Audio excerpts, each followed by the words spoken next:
ಶ್ರೀ ಗುರು ಬಸವಲಿಂಗಾಯ ನಮಃ. 12ನೇ ಶತಮಾನದಲ್ಲಿ ಬಸವಣ್ಣವರು ಸಮಕಾಲೀನರಾಗಿ ಒಬ್ಬ ಶರಣ ಆಗಿ ಹೋದರು. ಭಾಳ ಅದ್ಭುತವಾದ ತತ್ವಭರಿತವಾದ ವಚನಗಳನ್ನು ಅವರು ಹೇಳಿದ್ದಾರೆ. ಅವರು ತಳವಾರ ಕಮ್ಯುನಿಟಿಯಲ್ಲಿ ಜನ್ಮ ತಾಳಿದವರು. ಅವ್ರ ಹೆಸರು ತಳವಾರ ಕಾಮಿದೇವ ಅಂತ ಹೆಸರು. ತಳವಾರ ಕಾಮಿದೇವ, ತಳವಾರ ಅಂತ ಕೇಳಿದ್ರೆ ಭಾಂಡೆ ತೊಳೆಯೋರು, ಮುಸುರಿ ಬಳೆಯೋರು,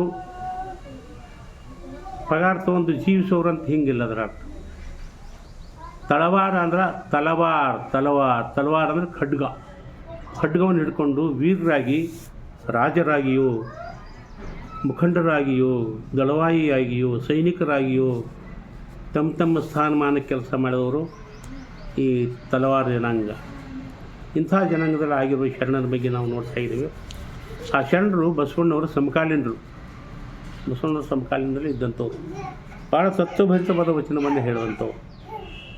ಅಂಥವರು ಎಷ್ಟು ಚೆನ್ನಾಗಿ ಸುಂದರವಾದ ವಚನ ಹೇಳ್ತಾರೆ, ಅದನ್ನು ನಾವು ಕೇಳಬೇಕು.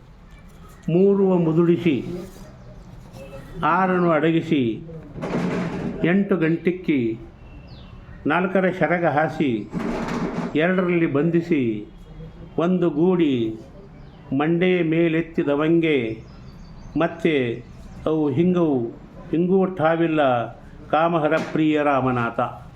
ಕಾಮಹರ ಪ್ರಿಯನಾಥ ಇದು ಅವರ ನಾಮಾಂಕಿತ. ಇವರು ಸುಂದರವಾಗಿ ಹೇಳ್ತಾರೆ.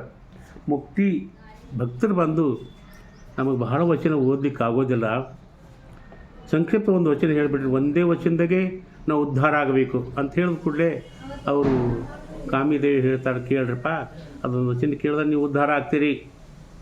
ಹಂಗೆ ವ್ಯಾಸ ಭಗವಾನ 2 ಮಾತು ಹೇಳಿಬಿಟ್ಟು ಪಾಪಾಯ ಪರಪೀಡನಂ ಏನು ರೀ, ಪಾಪ ಮಾಡಿದ್ರೆ ಪರಪೀಡನ ಮಾಡಿದ್ರೆ ಪಾಪ ಆಗ್ತದೆ, ಪುಣ್ಯಾಯ ಪರೋಪಕಾರ ಮಾಡೋದು ಪುಣ್ಯ ಆಗ್ತದೆ. ಇದೇ ಮುಕ್ತಿ ಅಂತ ಅವ್ರು ಹೇಳ್ದಂಗೆ ಬಸವಣ್ಣವರು 7 ಸೂತ್ರಗಳ ವಚನ ಹೇಳಿ ಇದೊಂದು ವಚನ ಓದೋದು ಸಾಕು ಅಂತ ಹೇಳ್ತಾರೆ ಬಸವಣ್ಣ. ಕಳಬೇಡ ಕೊಲಬೇಡ ಹುಸಿ ನುಡಿಯಲಬೇಡ ಅನ್ನೋ ವಚನದಲ್ಲಿ. ಅದೇ ರೀತಿಯಾಗಿ ತಳವಾರ ಕಾಮಿದೇವ ಇಷ್ಟು ಸುಂದರವಾದ ವಚನ ಹೇಳಿದ್ದಾರೆ. 3 ಮುದುಡಿಸಿ, 3 ಮುದುಡಿಸಬೇಕು, 6 ಅಡಗಿಸಬೇಕು, 5 ಅಳಿಸಬೇಕು, 8 ಗಂಟಿಕ್ಕಬೇಕು, 4 ಶರಗ ಹಾಸಬೇಕು, 2 ಬಂಧಿಸಿ 1 ಗೂಡಿ ಮಂಡೆ ನೆಚ್ಚಿದರೆ ಅವರು ಮತ್ತೆ ಈ ಪ್ರಪಂಚದಲ್ಲಿ ಸಿಗಿಬೀಳುವ ಸಂಭವವಿಲ್ಲ ಅಂತ ಅವ್ರು ಹೇಳ್ತಾರೆ. 3 ಮುದುಡಿಸಬೇಕು. 3 ಯಾವ ಅಂತ ಕೇಳಿದ್ರೆ ಹೆಣ್ಣು, ಹಣ್ಣು, ಮಣ್ಣು. ಜಗತ್ತಿನಲ್ಲಿ ಬಲಿಷ್ಠವಾದ ವಿಷಯಗಳಂದರೆ 3 ಯಾವುವು? ಹೆಣ್ಣು, ಮಣ್ಣು, ಮಣ್ಣು. ಈ 3 ಸಾಧಕರಿಗೆ ಮಣ್ಣು ಮುಗಿಸ್ಬಿಟ್ಟು ಯಾರಿಗೆ ಬಿಡಲಿಲ್ಲ. ಏನು ಇಂಥ ಈ 3 ವಿಷಯಗಳನ್ನು ಮೀರುವುದು ಹೇಗೆ ಎನ್ನುವ ಒಂದು ತತ್ವವನ್ನು ಭಾಳ ಚೆನ್ನಾಗಿ ಹೇಳ್ತಾರೆ. ಆ 3 ಮುದುಡಿಸ್ಬೇಕಂತಾರು. ಮುದುಡಿಸೋದಂದ್ರೇನು? ಆಕರ್ಷಣಾರಹಿತವನ್ನಾಗಿ ಮಾಡಿಬಿಡೋದು. ಯಾವುದೇ ವಸ್ತು ಮುದುಡ್ತು ಅಂತ ಚೆಂದ ಕಾಣೋದಿಲ್ಲ. ಹೂವು ಮುದುಡ್ತಂದ್ರೆ, ಬಟ್ಟೆ ಮುದುಡ್ತು ಅಂದ್ರೆ, ಪುಸ್ತಕ ತೊಯ್ದು ಮುದುಡ್ತು ಅಂದ್ರೆ, ಅಥವಾ ಒಬ್ಬ ಹೆಣ್ಮಗಳ ಮುಖ ಮುದುಡ್ತಂದ್ರೆ ಅಸಹ್ಯ ಆಗ್ತದಲ್ಲ. ಮುದುಡಿಸೋದು ಅಂದ್ರೇನು? ನಾವೇ ಹೆಣ್ಣು ಹಣ್ಣುಗಳನ್ನು ಮುದುಡಿಸೋದಲ್ಲ, ಅವು ಮುದುಡಿದಂಗೆ ನಾವೇ ಕಾಣೋದು. ಏನು ಅದಕ್ಕಾಗಿ ಹೆಣ್ಣು ಇದು ಯಾರಿಗೆ ಆಕರ್ಷಣೆ ಅಂತ ಕೇಳಿದ್ರೆ ಹೆಣ್ಣು ಪುರುಷನಿಗೆ ಆಕರ್ಷಣ. ಅದು ತಾರುಣ್ಯದಲ್ಲಿ ಮಾತ್ರ. ಅದು ಮುದುಕನಿಗೆ ಆಕರ್ಷಣೆ ಮಾಡೋದಿಲ್ಲ, ಬಾಲಕನಿಗೆ ಆಕರ್ಷಣೆ ಮಾಡೋದಿಲ್ಲ, ಕೇವಲ ತರುಣನಿಗೆ. ಅದು ವಯಸ್ಸಿರುವವರಿಗೆ ಮಾತ್ರ. ವಯಸ್ಸು ಮೀರಿದ ಮೇಲೆ ಅದರ ಆಕರ್ಷಣೆ ಮುಗಿದು ಹೋಗುತ್ತಂದ್ರೆ ಹೆಣ್ಣಿನ ಆಕರ್ಷಣೆಗೂ ಒಂದು ಅವಧಿ ಇದೆ ಅಂತ ಅರ್ಥ ಆಯಿತು. 2ನೇದು ಹೊನ್ನಿನ ಆಕರ್ಷಣೆ. ಹೊನ್ನು ಅಂದ್ರೇನು? ಸಂಪತ್ತು, ದುಗ್ಗಾಣಿ, ಬೆಳ್ಳಿ, ಬಂಗಾರ ಎಲ್ಲ. ಇದು ಯಾರಿಗೆ ಆಕರ್ಷಿಸ್ತಾ ಇದೆ ಅಂತಂದ್ರೆ ಇದು ಯಾರನ್ನೂ ಬಿಡೋದಿಲ್ಲ. ಬಾಲಕರಿಗೆ ದುಡ್ಡು ಬೇಕು, ಯೌವನಸ್ಥರಿಗೆ ದುಡ್ಡು ಬೇಕು, ಮುದುಕರಿಗೆ ದುಡ್ಡು ಬೇಕು. ಈ ರೀತಿಯಾಗಿ 3 ಅವಸ್ಥೆಯಲ್ಲಿಯೂ ಸಾಯುವ ಹೆಣಕ್ಕೆ ಸಹಿತ ದುಡ್ಡು ಬೇಕಾಗ್ತದೆ. ಅಂದಾಗ ದುಡ್ಡಿನ ಆಕರ್ಷಣೆ ಅತ್ಯಂತ ಬಲಿಷ್ಠವಾಗಿರುವುದು 3 ವಿಷಯಗಳಲ್ಲಿ. ಅದಕ್ಕಾಗಿ ಅಂತಿಂಥವ್ರು ಕೂಡ ಎಲ್ಲ ತ್ಯಾಗ ಮಾಡಿವಿ ಅನ್ನೋ ಸನ್ಯಾಸಿಗಳು ದುಡ್ಡಿಗೆ ಬಂದಿದ್ದು. ಎಷ್ಟೊಮ್ಮೆ ಜೈನ ಸನ್ಯಾಸಿಗಳು ದುಡ್ಡನ್ನು ಸಂಗ್ರಹ ಮಾಡೋಕ್ಕೂ ಕೊಲೆ ಮಾಡ್ತಾರೆ. ದುಡ್ಡು ಎಂಥವನ್ನೂ ಬಿಡೋದಿಲ್ಲ. ಅಷ್ಟು ಭಯಂಕರವಾಗಿರ್ತಕ್ಕಂಥದ್ದು ದುಡ್ಡು. ಅಣ್ಣ ತಮ್ಮಂದು ಕೆಡಿಸ್ತದೆ, ತಾಯಿ ಮಕ್ಕಳು ಕೆಡಿಸ್ತದೆ. ಇಂಥ ದುಡ್ಡಿನ ಆಕರ್ಷಣೆಯನ್ನು ಮೀರಿ ನಿಲ್ಲಬೇಕಾದ್ರೆ ಭಾಳ ಅದ್ಭುತ ಶಕ್ತಿ ಬೇಕು. ಮುಂದೆ ಮೂರನೇದಿದೆ, ಅದು ಭೂಮಿ, ಹೆಣ್ಣು ಹೊನ್ನು ಮಣ್ಣು. ಮಣ್ಣಿನ ಆಕರ್ಷಣೆ ಯಾರಿಗಿದೆ? ಅದು ರಾಜಂಗೆ. ಯಾರು ಭೂಮಿ ಕೆಲಸ ಮಾಡ್ತಾರೆ, ಯಾರು ರಾಜನ, ಅವನಿಗೆ ಆಕರ್ಷಣೆ. ಅದನ್ನು ಕೂಡ ಬಾಲಕನಿಗಾಗಲಿ ವರ್ಧನಿಗಾಗಲಿ ಆಕರ್ಷಣೆ ಮಾಡೋದಿಲ್ಲ. ಈ ದಿಶೆಯಲ್ಲಿ ಹೆಣ್ಣು ಮತ್ತು ಹೊನ್ನು ಇವು ಒಂದು ಅವಧಿಗೆ ಮೀಸಲಾಗಿದ್ದಾವೆ. ಅದರ ಬಲಿಷ್ಠ ವಿಷಯ ಅಂತ ಕೇಳಿದ್ರೆ ದುಡ್ಡು, ಸಂಪತ್ತು, ಬೆಳ್ಳಿ, ಬಂಗಾರ, ಇವುಗಳ ಆಸೆ. ಇವು ಏನು ಮಾಡಬೇಕು? ಇವನು ಮುದುರಿಸ್ಬೇಕು. ಇವನು ಮುದುರಿಸೋದಂದ್ರೆ ಏನು? ಅವುಗಳ ದೋಷವನ್ನು ಕಾಣೋದು ನಾವು. ಹೆಣ್ಣು ಅಂದರೆ ಏನಪ್ಪ? ಇದೊಂದು ಆಕರ್ಷಕವಾದಂಥ ವಸ್ತು. ಇದು ಏನು ಹೆಣ್ಣಿನ ರೂಪದಲ್ಲಿದು ಇದು ಕರಿ ಹೋಗ್ತದೆ. ಬ್ಯೂಟಿ ಇನ್ ಸ್ಕಿನ್ ಡೀಪ್. ಅವಳು 40 ವರ್ಷಕ್ಕೆ ಮುಖ್ಯ ಈ ರೀತಿಯಾಗಿ ಹೆಣ್ಣಿನಲ್ಲಿ ದೋಷವನ್ನು ಕಂಡು ಆ ಹೆಣ್ಣಿಗೆ ಬಲಿಬಿದ್ದ ಅನೇಕರ ಕಥೆಯನ್ನು ತಿಳ್ಕೊಂಡಾಗ ಹೆಣ್ಣಿನ ಆಕರ್ಷಣೆಯನ್ನು ಮುದುಡಿಸ್ದಂಗೆ ಆಯಿತು. ನಾವೇ ಅದರಲ್ಲಿ ದೋಷ ಕಾಣೋದು ಮುದುಡಿಸೋದು ಅಂದ್ರೆ. ಎರಡನೇದ್ದು ಧನವನ್ನು ಮುದುಡಿಸೋದು ಅಂದ್ರೆ, ಧನ ಎದಕ್ಕೆ ಬೇಕು? ಅದು ತಿನ್ನಕ್ಕೆ ಬರ್ತದ? ದುಡ್ಡು ದುಗ್ಗಣಿ ಹಸುವಾದಾಗ ತಿನ್ನಕ್ಕೆ ಬರ್ತದೇನು? ಎಲ್ಲಕ್ಕೆ ಶ್ರೇಷ್ಠವಾದ ಸಂಪತ್ತು ಅಂದ್ರೆ ಅನ್ನ. ಅನ್ನಕ್ಕೆ ನಾವು ಬೆಲೆ ಕೊಡಬೇಕು ವಿನ ದುಡ್ಡು ದುಗ್ಗಣಿಗೆ ಭಾಳ ಬೆಲೆ ಕೊಡಬಾರ್ದು. ಅದರ ಬೆಂದ ಸರ್ವನಾಶ ಆಗ್ತದೆ ತಿಳ್ಕೊಂಡು ನಾವು ತಾತ್ವಿಕವಾಗಿ ತಿಳ್ಕೊಂಡು ಎಷ್ಟು ಬೇಕು ಅಷ್ಟು ಅದನ್ನು ಬಳಸ್ಕೋಬೇಕು. ಅದು ಮುದುರಿಸೋದಂದ್ರೆ ಏನು ಅಂದರೆ ನಾವು ದುಡ್ದದ್ದೇ ಉಪಯೋಗ ಮಾಡೋದು, ಯಾವುದು ಅನಾಯಾಸ ಬಂದ ಅಂತ ತಿರಸ್ಕಾರ ಮಾಡೋದು. ಹಿಂಗೆ ಮಾಡಿಬಿಟ್ರೆ ದುಡ್ಡಿನ ಆಕರ್ಷಣೆಯನ್ನು ಮುದುಡಿಸಿದಂತೆ ಆಯಿತು. ಒಂದು ಆಕರ್ಷಣೆ ಅಷ್ಟೇ. ಹಿಂದಿನ ಕಾಲದಲ್ಲಿ ರಾಮಾಯಣ ಮಹಾಭಾರತ ಕಾಲಕ್ಕೂ ಈ ಭೂಮಿ ಇತ್ತು. ಅದರ ಸಂಬಂಧ ಹೊಡೆದಾಡಿದ್ರೆ ಎಲ್ಲರೂ ಸತ್ತರು. ಯಾರ ಜೊತೆಯೂ ಭೂಮಿ ಹೋಗಿಲ್ಲ. ಆದ್ದರಿಂದ ಭೂಮಿಗಾಗಿ ಬಡ್ದಾಡೋ ಅವಶ್ಯಕತೆ ಇಲ್ಲ.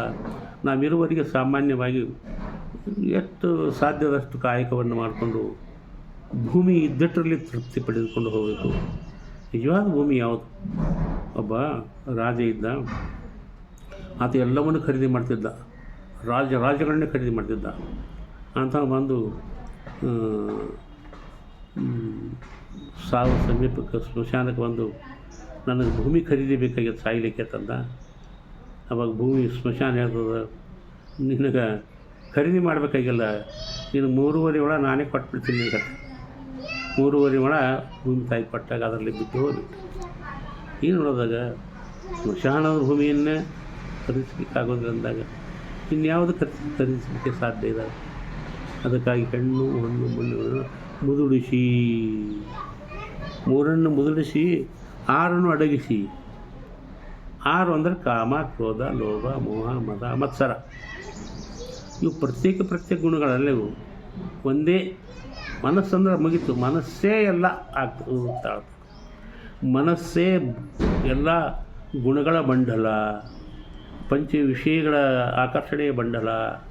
ಆ 6 ಗುಣಗಳ ಒಂದು ಕಾರ್ಯವೈಖರಿ ಎಲ್ಲ ಮನಸ್ಸಿನಲ್ಲಿದೆ. ಕಂಡದ್ದು ಬಯಸುವುದು ಕಾಮ.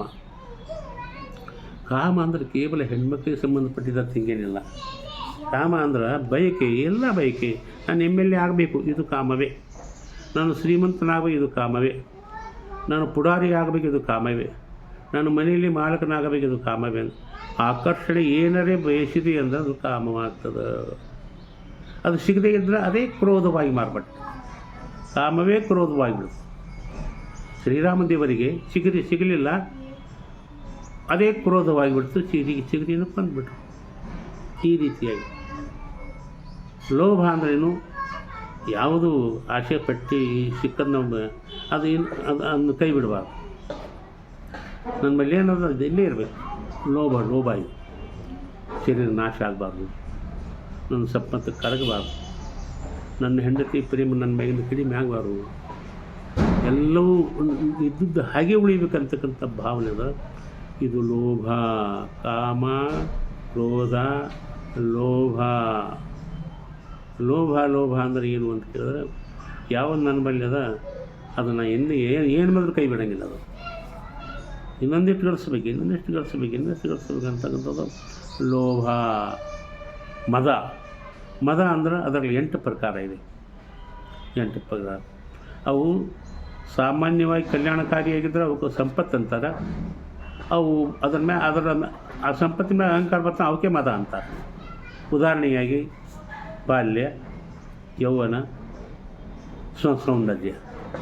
ಸೌಂದರ್ಯವೂ ಶರೀರದಲ್ಲಿದೆ, ಯೌವನವೂ ಶರೀರದಲ್ಲಿದೆ, ಏನ್ರಿ, ಕುಲವೂ ಶರೀರದಲ್ಲಿದೆ, ರೂಪವೂ ಶರೀರದಲ್ಲಿದೆ, ಯೌವನವೂ ಶರೀರದಲ್ಲಿ.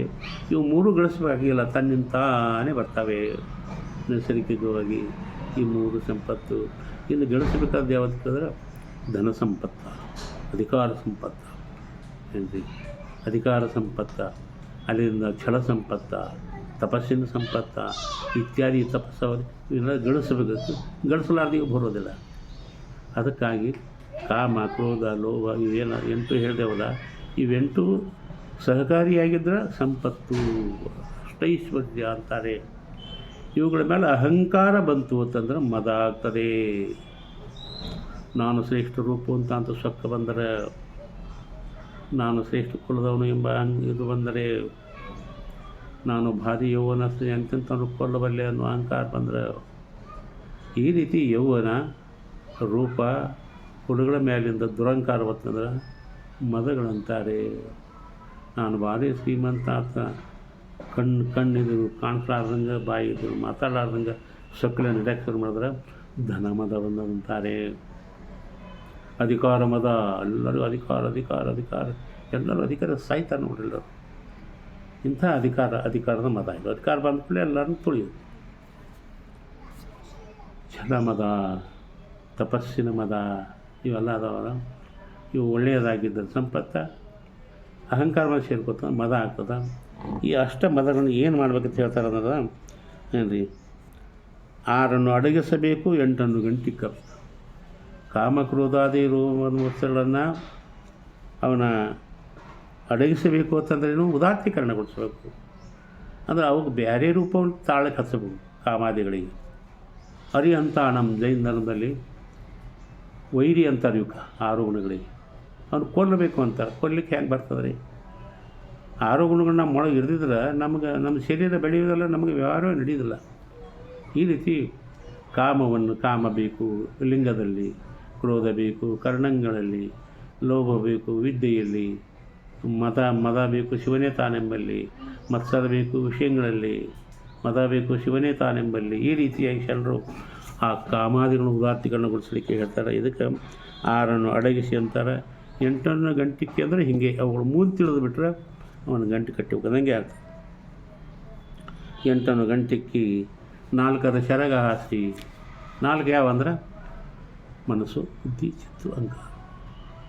ಮನಸ್ಸದಲ್ಲಿದು.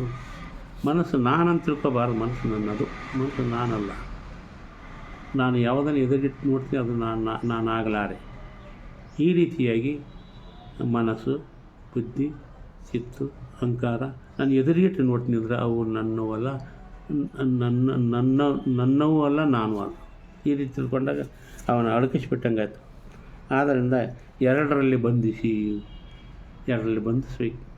ಬಂದು ಹಾಕಿ. ಶಿವೋಹಂ ಎಂಬ ಮಂತ್ರದಲ್ಲಿ ಬಂಧಿಸಬೇಕು. ಅದನ್ನು ಬಂಧಿಸಿ ಒಂದು ಗೂಡಿ ಆ ಶಿವನೇ ನಾನಿದ್ದೀನಿ ಅನ್ನೋ ಭಾವ. ಕೂಡ್ಲಕ್ಕೇನೋ ಶಿವನು ನಾನು ಪ್ರತ್ಯೇಕ ಇರೋದಿಲ್ಲ. ನಮಗೆ ಶಿವನಿಂದ ಪ್ರತ್ಯೇಕ ಮಾಡಿದ್ದ ಯಾವ ಉಪಾಧಿಗಳು, ಈ ಉಪಾಧಿ ಹೋಗಿಬಿಟ್ರೆ ಶಿವ ಇವ ಜೀವ, ಜೀವ ಇವ ಶಿವ. ಈ ರೀತಿಯಾಗಿ ಇವೆಲ್ಲ ಮದಗಳನ್ನು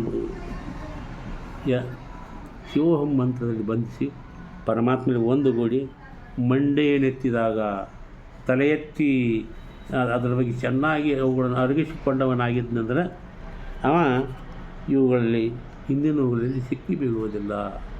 ಆದ್ದರಿಂದ ನಿಜವಾದ ಸಾಧನೆಯಿಂದ ಇದೆ. ನಿಜವಾದ ಸಾಧನೆಯಿಂದ 3 ಮುದುಡಿಸಿ ಹೆಣ್ಣು ಹೊನ್ನು ಮಣ್ಣುಗಳಿಗೆ ಬಲಿಯಾಗದೆ, ಕಾಮಕ್ರೋಧಾದಿಗಳಲ್ಲಿ ಸಿಕ್ಕಿ ಬೀಳದೆ, ಅಹಂಕಾರನ ಮದವನ್ನು ಗಂಟು ಕಟ್ಟಿ ತಲೆ ಮೇಲೆ ಇಟ್ಟುಕೊಳ್ಳಾರ್ದನೆ ಸೋಹಂ ಮಂತ್ರದಲ್ಲಿ ಬಂಧಿಸಿ ಪರಮಾತ್ಮನಲ್ಲಿ ಕೂಡಬೇಕು. ಅವಾಗ ಇವುಗಳು ಇರುವುದಿಲ್ಲ ಅಂತ ಹೇಳ್ತಾನೆ. ಕಾಮಹರ ಪ್ರಿಯ ರಾಮನಾಥ ಇವರ ಹೆಸರು. ಈಗ ಇವು ವಿಶೇಷವಾಗಿ ಬೆಳೆಸ್ತಾ ಹೋಗ್ಬಿಟ್ರೆ ಭಾಳ ವಿಶೇಷವಾಗಿ ಬೆಳೀತಾ ಒಂದು ಸಂಕ್ಷಿಪ್ತದಲ್ಲಿ ಕಾಮದೇವರ ವಚನದ ಈ ವಚನವನ್ನು ನಿಮಗೆ ಸಂಕ್ಷಿಪ್ತವಾಗಿ ತಿಳಿಸಲಾಗಿದೆ. ಶರಣ.